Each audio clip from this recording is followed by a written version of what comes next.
सुप्रभात हिमाचल। तो अभी मौजूद हुए हैं आपके सामने हिमाचल प्रदेश की सुबह की ताज़ा खबरों के साथ। तो इससे पहले खबरों के सिलसिले को शुरू करें, आपसे निवेदन है चैनल को आप जरूर सब्सक्राइब करें। तो पेश हैं आज सुबह के मुख्य समाचार।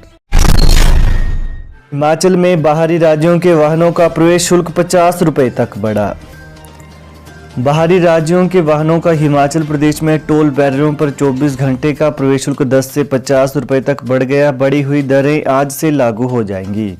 बाहरी राज्यों के नंबर वाले भारी माल वाहक वाहनों को अब 450 रुपये की जगह 500 रुपये, 6 से 12 सीट यात्री वाहनों को 80 और 12 सीट से अधिक को 140 रुपये देने होंगे। निजी वाहन चालकों को 40 के बजाय 50 रुपये शुल्क देना पड़ेगा। वहीं प्रदेश के तहत आने वाले 55 टोल बैरियरों के लिए कर एवं आबकारी विभाग ने प्रवेश शुल्क की दरें तय की हैं। मूल्यांकन कार्य जल्द 31 मई तक परिणाम, इस बार गलतियों पर फोकस करेगा बोर्ड। हिमाचल प्रदेश स्कूल शिक्षा बोर्ड इस बार रिजल्ट को जल्दी घोषित करने के बजाय इसमें होने वाले गलतियों पर ध्यान देगा, ताकि टॉप 10 की सूची को बार बार संशोधित न करना पड़े। इसके अलावा उत्तर पुस्तिकाओं का 2 अप्रैल के बाद मूल्यांकन का कार्य शुरू कर दिया जाएगा।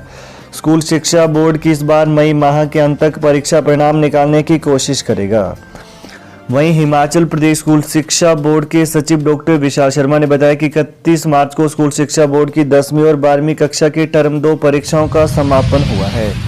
उन्होंने बताया कि 2 अप्रैल तक सभी उत्तर पुस्तिकाएं बोर्ड मुख्यालय पहुंच जाएंगी। कुछ एक औपचारिकताओं को पूरा करने के बाद मूल्यांकन कार्य शुरू कर दिया जाएगा।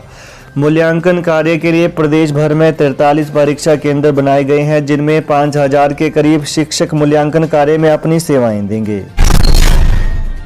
कर्मचारी राज्य बीमा निगम हिमाचल में कामगारों का अंशदान जमा नहीं करने पर 1500 उद्योगों से मांगा जवाब।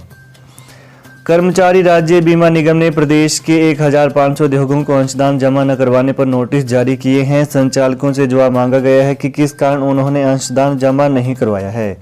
प्रदेश में 2113 उद्योग फरवरी में डिफॉल्टर हैं। कर्मचारी राज्य बीमा निगम में 11000 से अधिक उद्योग पंजीकृत हैं। जिस कंपनी में 10 या इससे अधिक कामगार होते हैं, उस कंपनी को निगम के तहत अपने कामगार को पंजीकृत करना होता है। वहीं कामगारों के वेतन का 0.75 और कंपनी की ओर से 3.25% कामगार के वेतन से निगम में जमा होते हैं। 21,000 से अधिक के वेतन वाले कामगार का अंशदान नहीं कटता है। फर्जी BPL से बने टीचर नौकरी से निकाले। चंबा शिमला जिला में सामने आए 2 जाली सर्टिफिकेट के मामले। प्रारंभिक शिक्षा विभाग के तहत TGT के पदों पर नौकरी के लिए अभ्यर्थियों ने पंचायत से BPL के फर्जी प्रमाण पत्र बना लिए और नौकरी भी ले ली। अब संबंधित विभाग से डॉक्यूमेंट वेरिफिकेशन में असलियत सामने आने के बाद प्रारंभिक शिक्षा विभाग ने इन्हें नौकरी से निकाल दिया है। प्रारंभिक शिक्षा विभाग के पास जब शिकायत आई तो इस मामले पर पंचायती राज विभाग की ओर से पूरी जांच की गई। इसमें सामने आया है कि चंबा और शिमला में 2019 में TGT की नौकरी के लिए पंचायत से फर्जी BPL प्रमाण पत्र बनाए, जिस पर अब शिक्षा विभाग ने कार्रवाई करते हुए दोनों अभ्यर्थियों को नौकरी से निकाल दिया है। बता दें कि पंचायती राज विभाग से शिक्षा विभाग की इसकी रिपोर्ट मिली है, जिसके बाद यह कार्रवाई की गई है।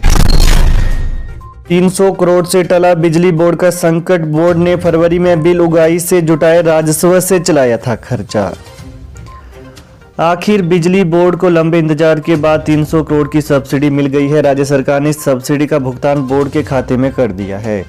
बोर्ड इस सब्सिडी से अब मार्च महीने में वेतन भुगतान समेत अन्य सभी खर्च आसानी से उठा सकता है, जबकि फरवरी महीने में बोर्ड ने बिजली बिल की उगाही से जुटाई धनराशि को वेतन और पेंशन पर खर्च किया था। बिजली बोर्ड को वेतन और पेंशन के अलावा बिजली खरीद के एवज में होने वाले भुगतान को चुकाना पड़ता है और इसके लिए बिजली बोर्ड राज्य सरकार से मिलने वाली सब्सिडी पर निर्भर रहता है। दरअसल प्रदेश में 125 यूनिट बिजली फ्री करने के बाद बोर्ड को अतिरिक्त सब्सिडी का प्रावधान राज्य सरकार की ओर से किया गया था। सब्सिडी भुगतान के लिए राज्य सरकार और बिजली बोर्ड में तिमाही किस्त का करार हुआ है, लेकिन दिसंबर के बाद से लगातार सब्सिडी की किस्त का भुगतान आगे खिसक रहा था। कालका शिमला कुल्लू मनाली NH पर महंगा हुआ सफर, जाने नई दरें। हिमाचल प्रदेश में कालका शिमला 4 लेन हाईवे पर आज से सनवारा टोल प्लाजा से आना जाना महंगा हो जाएगा। पिछले कल देर रात 12 बजे NHAI की ओर से नई दरें निर्धारित की गई हैं। इसकी अधिसूचना भी जारी कर दी गई है और टोल वसूल कर रही रिद्ध सिद्ध कंपनी को नई दरों से ही टोल एकत्रित करने के आदेश दिए गए हैं। नई दरों के हिसाब से अब LMB वाहनों को एक तरफ जाने के लिए 70 रुपये अदा करने होंगे। यह दरें वर्ष 2023-24 के लिए निर्धारित की गई हैं। सनवारा टोल प्लाजा पर कार्यरत रिद्ध सिद्ध कंपनी के मैनेजर भवानी सिंह ने बताया कि केंद्रीय भूतल परिवहन मंत्रालय के तहत NHAI के प्रोजेक्ट निदेशक RK खुरल ने इस बारे में अधिसूचना जारी कर दी है। कांगड़ा केंद्रीय सहकारी बैंक में 224 अधिवक्ताओं की सेवाएं समाप्त की। कांगड़ा केंद्रीय सहकारी बैंक ने वित्तीय घाटे के चलते 224 अधिवक्ताओं की सेवाएं समाप्त कर दी हैं। यह जानकारी KCC बैंक के नवनियुक्त चेयरमैन कुलदीप सिंह पठानिया ने दी है। पिछले कल हमीरपुर में विशेष बातचीत में पठानिया ने कहा कि इन अधिवक्ताओं की सेवाएं पर बैंक प्रबंधन काफी मोटी रकम खर्च कर चुका है, लेकिन इसके बदले में संतोषजनक परिणाम सामने नहीं आए। बीते दिन आयोजित BOG की बैठक में समीक्षा के दौरान पाया गया कि कुछ एक अधिवक्ताओं ने ही सही काम किया, जबकि शेष की प्रोग्रेस सही नहीं पाई गई। करोड़ों रुपए का ऋण डिफॉल्टरों के पास पड़ा हुआ है। शांडिल बोले, अगले सप्ताह से प्रदेश में लगेंगी कोरोना बंदिशें, मास्क पहनाना होगा अनिवार्य। कोरोना के बढ़ते मामलों को देखते हुए अगले सप्ताह से हिमाचल प्रदेश में बंदिशें लगाई जाएंगी। हर व्यक्ति को मास्क अनिवार्य कर दिया जाएगा। इसे सख्ती से लागू किया जाएगा। यह बात स्वास्थ्य मंत्री डॉक्टर कर्नल धनीराम शांडिल ने सोलन में पत्रकार वार्ता में कही। उन्होंने कहा कि हालांकि अभी स्थिति नियंत्रण में है, बावजूद इसके स्वास्थ्य अधिकारियों को कोरोना से निपटने के लिए सभी तैयारियां करने को कह दिया गया है। मुख्यमंत्री सुखविंदर सिंह सुक्खू बोले, आउटसोर्स कर्मचारियों के कॉन्ट्रैक्ट नवीनीकरण पर विचार करेगी सरकार।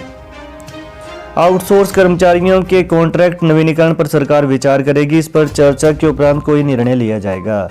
यह आश्वासन मुख्यमंत्री सुखविंदर सिंह सुक्खू ने पिछले कल शिमला में उनसे मिलने आए आउटसोर्स कोविड-19 कर्मचारियों के एक प्रतिनिधि मंडल को दिया। मुख्यमंत्री के आश्वासन के बाद आउटसोर्स कर्मचारियों में आस जगी है। वहीं इनका कॉन्ट्रैक्ट पिछले कल समाप्त हो गया है। इस दौरान मुख्यमंत्री ने उनकी मांगों को सहानुभूतिपूर्ण विचार करने का आश्वासन दिया है। हालांकि प्रदेश में कोविड के मामलों के बढ़ने से इनकी सेवाओं के नवीनीकरण की संभावना है, लेकिन कॉन्ट्रैक्ट के नवीनीकरण नहीं होने के कारण इन कर्मचारियों की आज के लिए ड्यूटी नहीं लगाई गई है। उधर विभागों में लगाए गए आउटसोर्स कर्मचारियों की सेवाएं जारी रहेंगी, क्योंकि इन कर्मचारियों को विभाग की ओर से उनकी सेवा प्रदाता कंपनी के साथ अनुबंध समाप्त होने का नोटिस नहीं मिला है। ऐसे में पिछले वर्षों की तरह इस बार भी उनकी सेवाएं जारी रहेंगी। NPS वालों को अब डबल पेंशन, हिमाचल सरकार ओल्ड पेंशन देगी, दिल्ली से भी मिलेगी NPS। हिमाचल में आज NPS कर्मचारियों के लिए ओल्ड पेंशन स्कीम लागू होने जा रही है। इसी माह के पहले या दूसरे सप्ताह में ओल्ड पेंशन और GPF के लिए नए रूल्स नोटिफाई हो रहे हैं। इनके लागू होते ही 1,36,000 NPS कर्मचारियों को अब डबल पेंशन मिलेगी। मुख्य सचिव प्रबोध सक्सेना ने इसकी पुष्टि की है। सुखविंदर सिंह सुक्खू सरकार ने ओल्ड पेंशन को लागू करने के लिए जो फॉर्मूला तय किया है, उसके कारण ऐसा हो रहा है। कैबिनेट में हुए फैसले के बाद वित्त विभाग ने ओल्ड पेंशन रूल्स का ड्राफ्ट विधि विभाग में भेजा है। इसमें यह प्रावधान किया गया है कि NPS कर्मचारी को रिटायरमेंट पर मिलने वाली एक मुश्त राशि का अधिकतम हिस्सा राज्य सरकार को जमा करवाना होगा। तो ये यहाँ सुबह के मुख्य समाचार। तो प्रदेश की ताजा खबरों को पाने के लिए चैनल को आप जरूर सब्सक्राइब करें। धन्यवाद। बंगाल से सिद्धि प्राप्त 64 शक्तियों के माहिर, इमीडिएटली रिजल्ट, बाबा सलीम खान। पक्का काम, तुरंत समाधान। हम कहते नहीं, करके दिखाते हैं। It is my promise. जैसे नौकरी, कारोबार, घर में क्लेश, किया किराया, जादू टोना, लव मैरिज प्रॉब्लम, सौतन दुश्मन से छुटकारा, विदेश यात्रा, स्पेशलिस्ट मनमोहनी, वशीकरण व मुठ करनी। घर बैठे 11 घंटों में A to Z समस्याओं का पक्का समाधान करवाएं। 101% गारंटी स्टाम्प पेपर पर लिख कर लें। अभी फोन करें। Mobile number 8860581665।